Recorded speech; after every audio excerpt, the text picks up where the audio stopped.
Hi, welcome to another video on CADS Smart Designer Suite. Today we're looking at the Steelwork Moment Connection Design program. Programs in the Smart Designer Suite are all simple to use, very straightforward interfaces, no learning curve really. They're all sold as independent licenses, so you can buy different applications within the suite and use them on their own. For instance, the Moment Connection program we're going to look at, you could just put the loads in and check the connection without any analysis link whatsoever. They're all cloud-based licenses too. Although we do have dongles and network licenses, cloud-based means that you can install software everywhere, and then provided you have an internet connection, you can use the program. Much more versatile. The program's all designed to British code and Eurocode, and as I said just now, they can be linked to our frame analysis. The permanent licenses we sell are not subscription, it's permanent, so you buy the software and you keep it, or if you need it to one of our programs for a temporary period of time, then we can provide you with a rental agreement. There are three programs in the suite for steel design. CADS Steelwork Member Designer, that's for beams, columns, and bracing members. Then we have the two connection designers. One is for moments, we're looking at today, and then the simple connection designer at the bottom there. The moment connection program, CADS SWMC, as I say, it's British code and Eurocode. You can switch literally the same example from one code to the other and check for each code if you want to. It has been developed with the Green Book, so we're referencing the Green Book for a greater part of what we've got here, but we have extended it slightly. You can use different types of connection stiffeners for the supporting member of the connected member, and there's other features here such as the connection can be two-sided, symmetrical or unsymmetrical, and if you're doing haunches in portal frames, for instance, you can specify the number of flanges. One of the advantages obviously of software is the speed at which you get an answer, and with this program we can put in multiple combinations and the program will give us an answer for the envelope of all of them. So let's have a look at the program. Okay, so here we are in the main Steelwork Moment Connection program. Just show you through the toolbar here and show you what we've got. So this is where we can choose whether our job is Eurocode or British standard. I'll show you in a minute. You can switch between each code at the end, so cross-checking what difference you get. Let's keep it Eurocode for now. Then we've got the connection types, the details of the connected members, and the supported members, the bolts that we're going to use, and then you'll see this light up later on to do stiffeners. Put in our loads, there's some design parameters that work in the background, lots of detail here, which you can go in and change. Some of the sort of default values that we've got for various aspects of the connection design. If you go into concrete, you've got, whether you're using punching shear or cone tension, various different options that you may want to change. We've put in some defaults. You can come in here and change them to suit whatever you like, partial safety factors there. And there's a button to restore, but you can do user defined and put in whatever you need. Anyway, that's running in the background. And then you finally got the check and check design and check results there. So let's put something in. First, you'd start with what type of connection. Now remember, I'm using this standalone. If you were bringing this in from our 3D Max program, then the arrangement of members and loads will all be there. But this is just showing you how it works without any link to analysis. If you want to see that, that's in our CADS A3 Max video that I've done on another occasion. So these are types of connection we've got. We've got splice. You can see the diagram here, beam web, column flange, beam stub, and concrete base. So let's do a very straightforward thing here that most people are doing, connections for things like gable posts or let's say portal frames. So we can choose the number of flanges that we've got, and then we can tell the program whether or not the beam here is sloping or level. So it's typically upslope on a portal frame. Now I've got just one-sided, but you can say you've got the same thing on the other side, look. And then you can say if it's symmetric or unsymmetric, and the program will give you corresponding questions about what to put in. So if we just say we've got one side for now, there we go. You can see the details. Now I mentioned that we've got connected and supported member details there. That's where this has come from. These are default member sizes, which you can change. The types of members you can see listed here that we can design connections for, typically I sections. There we go. So you choose your section from there, and equally you would do the same thing for the column. Now the haunch detail, you just saw a snippet of it there. There we go. So this is putting in length normal to the end plate and so on. So you can actually change the haunch size as well.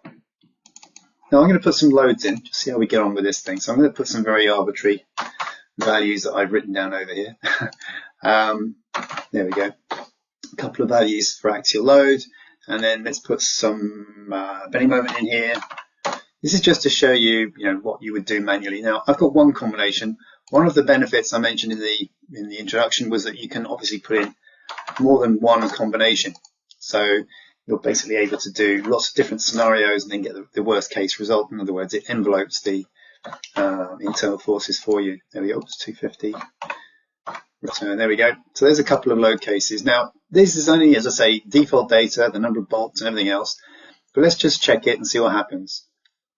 So the user's then given a list of actions, actual load, shear, bending moment, and the critical combination. So in our case, this is failing, bending in hogging. Now, that may not be the worst case. Indeed, you can see here, that's the worst one it's reporting, 2.56. It's giving us values at the top here as well. But you can see this one also is failing. So really, we need to do a bit of work there to stop it failing in bending, and not surprising given what we've got here. So instinct would be to increase the number of bolts. So let's go to our bolts option.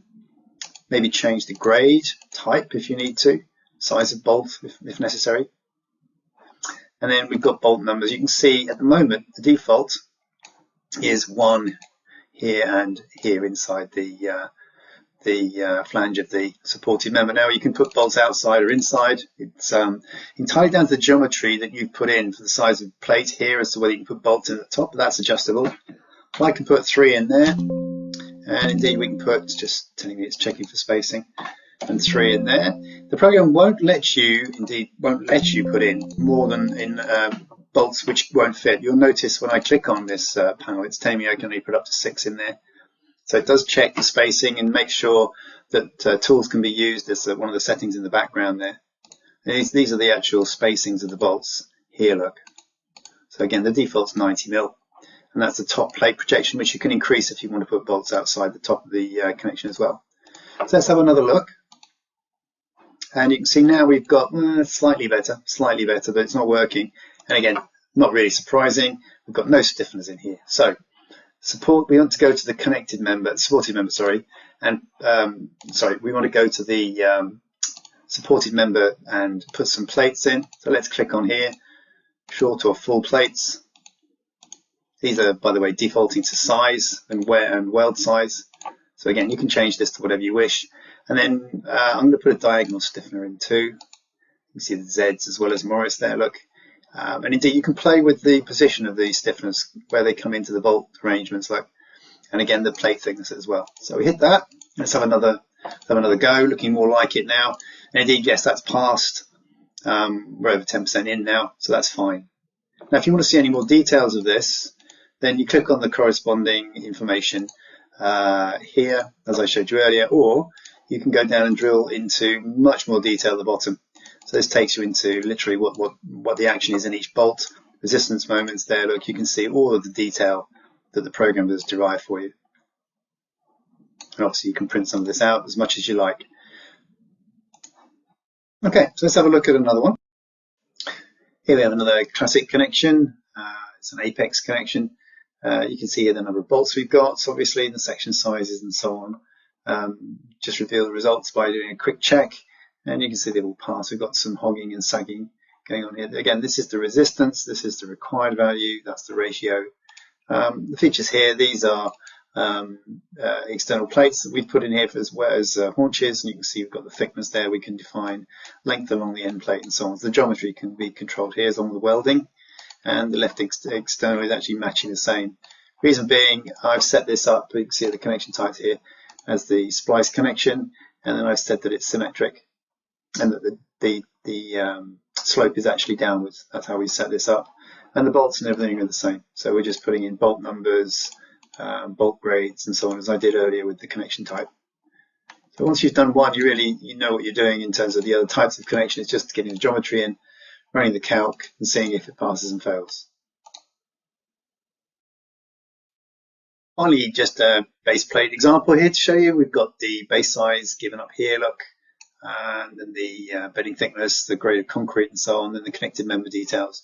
And it behaves just like the other connection types I've shown you. Click on the column and you can change the section size here, the grade of steel, the end plate that you've got here, you can change the thickness of that and the grade of steel here. You just go into the program and change it like so. There are options for various anchorage details here. So you've got sleeved or drilled or whatever. Again, you've got the thickness there of the anchor plate, the grade of steel, the length of the anchor bolts, and so on. The dimensions are here, and the anchorage itself, and the reinforcement. So we can have reinforced or unreinforced. So you've got a choice really for the base. There we go. And then you just put the loads in. You can see I've got some simple loads here. Run the design check, and we get pass and fail. There we go. Simple base design. Okay, so just before I close the video, just to mention some other products that we do that don't fall into the category of Steelwork moment connections, but are also available from us here at the sales team at CADS. I'm doing there's another video on steel simple connections. As you can see on the screen here, these are the types that we've got. These are based in our brand new interface called CADS Hub. So if you want to have a look at that, there'll be a video of this on the hub. And then also we are proud to be a partner with the German company Drübel. They have a very powerful finite element software package for general analysis and design, but rolled into that is the option to do cold form steel design and also cold form steel connections, as you can see on the right there. So we can expand on the types of connection you've just seen, both in the simple connection program and the moment connection program, with this company's software for joint design.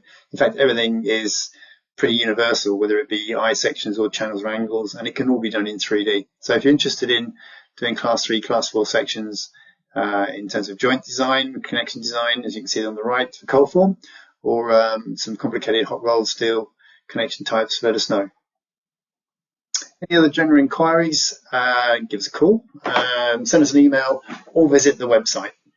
There we go. Thank you very much for your attention today, and I hope to be able to talk to you all again one day soon. Thank you very much. Bye-bye.